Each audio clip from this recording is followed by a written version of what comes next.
Boa noite a todos. Meu nome é Brenda, sou da Tradução LB.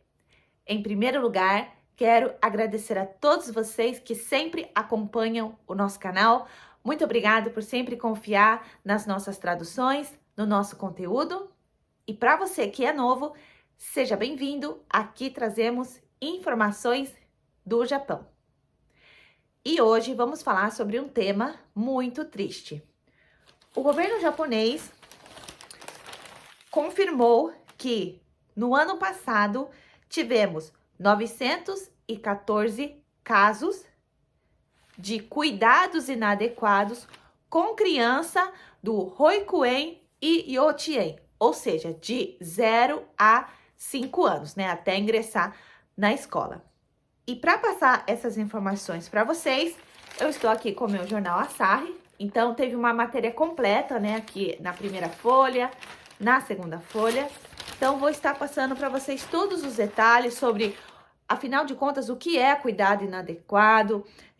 E desses casos, teve também abuso infantil, né, e como que nós devemos agir em casos assim. Enfim, vou falar todos os detalhes aqui para vocês. Convido você a ficar neste vídeo até o final. Em abril deste ano, o governo japonês fez um novo ministério, que seria o Ministério da Criança e da Família. E pela primeira vez, eles fizeram uma pesquisa para ver se teve cuidados inadequados com as crianças. E os dados é de abril a dezembro do ano passado, né? Então, eles fizeram essa pesquisa, né? Mas só que é baseado, né, de abril a dezembro do ano passado, ok? E foram confirmados 914 casos de cuidados inadequados. Mas, afinal de contas, né, o que seria, então, cuidados inadequados? Lembrando que esse daqui são de crianças de 0 a 5 anos, né? Hoikuen ou Yochien. Então, esses cuidados inadequados são divididos em 5. O primeiro seria não respeitar a personalidade e o tempo da criança. Por exemplo, né, tá fazendo uma atividade e tem crianças que em certas atividades elas demoram mais, elas têm mais dificuldade e a professora fica falando, vai logo, faz isso logo. Ou, se você vai demorar tanto assim, vai pro final da fila, sabe? Algo do tipo assim, né? Que é desrespeitando a personalidade e o tempo da criança. O outro seria obrigar a criança a fazer alguma coisa, né? Ou ameaçar para fazer aquela coisa. Por exemplo, o soninho, né? Dependendo da criança, ela não tem o soninho da tarde, ela não faz o soninho da tarde, né? Então, a professora obriga ela a ficar lá, ou tipo, puxa o futãozinho dela, o colchãozinho dela ali para ela ficar separada, como se fosse, sabe, assim, obrigando ela a dormir, obrigando a ameaçar. E nisso aqui também tá incluído, por exemplo, obrigar a criança a comer, assim, sabe? Porque tem certos alimentos que a criança realmente tem dificuldade até se acostumar com o sabor, né? Então, ela vai obrigar, né, a comer. Isso. E o outro seria fazer alguma advertência ou ser agressivo com a criança, né? Então, por exemplo, a criança fez alguma coisa, né, que não deveria e a professora, não pode! E bate na mãozinha da criança. Ou quando vai contar as crianças assim, vai fazer, ó, tipo assim, 1, 2, 3, 4, vai dando uns tapinhos assim na cabeça da criança, né? Então, seria tipo advertência ou ter ser agressiva com a criança. Outro, não respeitar a casa e a família de cada um, né? Cada família, né, tem um estilo de vida, cada família, né, tem as suas dificuldades. Então, a professora não respeitar isso. Por exemplo, existem mães, né, que são solos, mães solteiras ou pais solos, pais solteiros, né?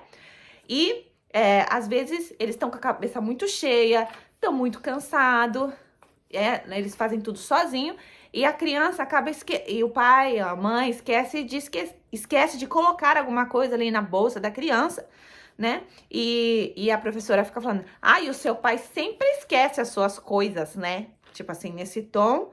Ou, por exemplo, né? A mãe tá exausta, chega em casa, já quer dormir, e naquele dia ela tava tão exausta que não conseguiu colocar a criança no banho, né? Não conseguiu dar banho na criança. Daí a professora vai e fala, sua mãe nunca coloca você no banho, sabe? Fica jogando essas ironias assim, sabe? Não respeitar que cada família tem a sua dificuldade, né? Então, isso seria também um dos cuidados inadequados. E por último, discriminação com a criança, né? Então, a própria professora começa a discriminar aquela criança, começa a falar para os coleguinhas que aquela criança não é boa e começa a fazer, tipo, uma discriminação dentro da salinha ali das crianças. Então, isso que seria cuidados inadequados. E foram 914 casos, e desses, 90 foram abuso infantil. Daí que seria abuso emocional, agressão física, abuso sexual, negligência. Então, teve isso. Mas o interessante é que, na verdade, foi 1.492 casos que eles tiveram como confirmar que realmente aconteceu, né? Mas desses, só 914 que foi aprovado como cuidados inadequados. E continuando a matéria, que eu achei assim um absurdo, é que somente 43% das prefeituras têm um setor para você fazer esse tipo de denúncia. 57% não tem, né? Então, eles acreditam que esse número de 914, na verdade, é só tipo a ponta do iceberg, que na verdade tem muito mais do que isso. Isso foi só o começo. É isso que o governo tá achando. E agora, né? Então, aqui na segunda folha, né, continua. O que os pais, as mães podem fazer em situações assim? Então, primeiro, né, se você vê que o seu filho está recebendo um cuidado inadequado, primeira coisa é falar com a escola, né? Você fala para a escola, né, que tá acontecendo isso, isso, isso, e que você deseja que eles melhorem essa situação. Mas se caso o comportamento da escola não for bom, ou você não ficar satisfeito com o que a escola tá fazendo, aí você vai levar essa causa para a prefeitura. E um ponto muito importante é você deixar anotado tudo o que está acontecendo com as datas, né? Tipo, tal dia, tal mês, aconteceu isso com meu filho. Tal dia, tal mês, eu falei com a professora, né? E tal dia, tal mês, eles não melhoraram. Então, você tem que estar lá deixando tudo anotadinho. Não tá melhorando? Pega esse bloco de anotação, leva para a prefeitura para conversar. Ou, dependendo da creche, né, tem a associação dos pais, você pode estar levando essa causa lá também. E dependendo, né, da creche, se for particular, às vezes tem alguma empresa que é administradora dessa creche. Então, você pode levar para essa empresa. Inclusive, em algumas traduções que eu fiz, né, para as mamães que vão colocar as suas crianças na creche, no próprio panfleto da creche, quando você vai lá ingressar a criança, né, matricular a criança lá, vem um panfleto falando, ó, se você tiver algum problema e não conseguir resolver aqui, quiser reclamar, você liga aqui. Então, né, tem creche que já dá ali o número, né, que é para você ligar caso não conseguir resolver o problema do seu filho. E também, né, outras coisas que você pode fazer seria conversar também com associações, grupos, ONGs, NPO, né, que dão assistência para casos assim, ou conversar com advogado, né, para ele ver perante lei se é melhor abrir um processo, né, com a escola, questão de indenização, o que vai fazer com essa professora. Então, pode falar com o advogado também. E a questão, e a polícia? A polícia, gente, depende muito da situação, né? Por exemplo, se o seu filho vier todo assim machucado e você, assim, suspeitar que foi a professora, aí sim pode abrir um boletim de ocorrência. Mas nem sempre dá para abrir um boletim de ocorrência. Às vezes, se falta prova, A polícia não pega como boletim de ocorrência. Ela deixa registrado lá, mas não seria um boletim de ocorrência. Então, passando pelo advogado, e seu advogado te orientando, ó, isso aí, você fala assim, assim, assim para a polícia, fica mais fácil também de abrir um boletim de ocorrência. Inclusive, aqui no Japão existem consultas, né, jurídicas gratuitas. Então, se você quiser só tirar a sua dúvida, se a sua intenção é só tirar dúvida, aí compensa sim você ligar aqui para tirar as suas dúvidas.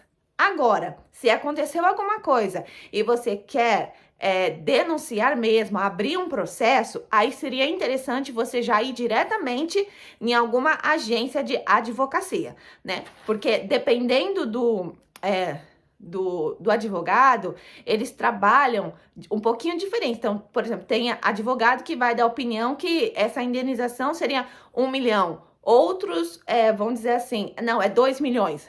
Outros vão falar, não, vamos colocar a professora, vamos abrir um processo com a professora. Outros vão falar, vamos com a escola. Então, se você quiser abrir um processo, né, e for contratar um advogado e quiser realmente, aí, nesse caso, ao invés de fazer a consulta gratuita, é melhor você ir em uma agência de advocacia, né, para já dar início ao processo. Só para tirar dúvida, consulta gratuita. Se quiser abrir o processo, vai na agência de advocacia que é mais rápido, ok? Para você não ficar perdendo tempo ali, né, com os advogados de graça que não pode trabalhar por vocês, ok? Bom, hoje eu vou ficando por aqui. Muito obrigada por assistir esse vídeo até o fim. Espero que vocês tenham gostado, espero que foi útil para vocês. Que Deus abençoe a vida de cada um de vocês e até o próximo vídeo.